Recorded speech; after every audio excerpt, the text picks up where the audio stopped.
విశాఖపట్నంలో steel factory తీసుకురావడం కోసమై విశాఖ ఉక్కు ఆంధ్రుల హక్కు అని ఉద్యమాలు చేసి దాదాపు 130 మంది నిండు ప్రాణాలను కోల్పోయిన పరిస్థితి మన రాష్ట్ర చరిత్రలో ఉంది అధ్యక్ష. ఇవాళ ఒక్క చిటికెన వేలు కూడా రాష్ట్ర ప్రభుత్వానికి సంబంధించిన పని లేకుండా, మనం ఒక చిటికెన వేలుతో కూడా ఈ పని ఇది తీసి ఇక్కడ ఏమని చెప్పి అటువంటి పని కూడా లేకుండా పూర్తిగా మనకి ఏ విధంగానూ ₹1 ఖర్చు లేకుండా అంత పెద్ద ఫ్యాక్టరీ తీసుకొచ్చి దాదాపు 10,000 మందికి ఉద్యోగాలు వచ్చేట్టు ఏర్పాటు చేసి సంవత్సరానికి ₹1,000 కోట్ల వరకు రాష్ట్ర ప్రభుత్వానికి ఆదాయం వచ్చేటంత పెద్ద ఇండస్ట్రీ తీసుకొస్తుంది అధ్యక్ష.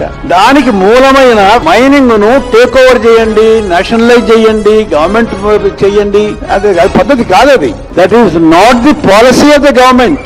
రాజశేఖర రెడ్డి గారు వైజాగ్ స్టీల్స్ కోసం మైన్ కోసం ప్రయత్నించడమే కాకుండా ఆర్థికంగా ఆదుకోవడమే కాకుండా రాజశేఖర రెడ్డి గారు అంతా వైజాగ్ స్టీల్ కోసం చేస్తే ముఖ్యమంత్రిగా ఉండి కూడా జగన్మోహన్ రెడ్డి గారు ఒక్క ఫింగర్ కూడా ఎత్తలేదు వైజాగ్ స్టీల్ ని కాపాడడం కోసం. ఎందుకు అని అడుగుతున్నాం. వైజాగ్ స్టీల్ నష్టాలలో ఉందా అన్నట్టుగా ఆ గ్రూప్ లో ఆర్గనైజేషన్ వచ్చి మాట్లాడితే అయ్యో నష్టాలలో ఉందా అన్నట్టుగా జగన్మోహన్ రెడ్డి గారు ప్రశ్నించడం జరిగింది. ఇప్పుడు చంద్రబాబు గారేమో నోరిప్పకుండా వాళ్ళ చేత కన్ఫ్యూజింగ్ స్టేట్మెంట్స్ ఇప్పిస్తున్నారు. చంద్రబాబు గారిని డిమాండ్ చేస్తున్నాం. చంద్రబాబు గారే మాట్లాడాల్సిన అవసరం ఉంది. చంద్రబాబు గారే ఢిల్లీలో మీడియా కాన్ఫరెన్స్ పెట్టి ఢిల్లీ పెద్దలు కూటమి అందరూ కలిసి వైజాగ్ స్టీల్ ప్రైవేటైజ్ చేయబోము అన్న కాన్ఫిడెన్స్ అన్న మాట ఆంధ్ర రాష్ట్ర ప్రజలకు చంద్రబాబు గారు చెప్పాల్సిన అవసరం ఉంది.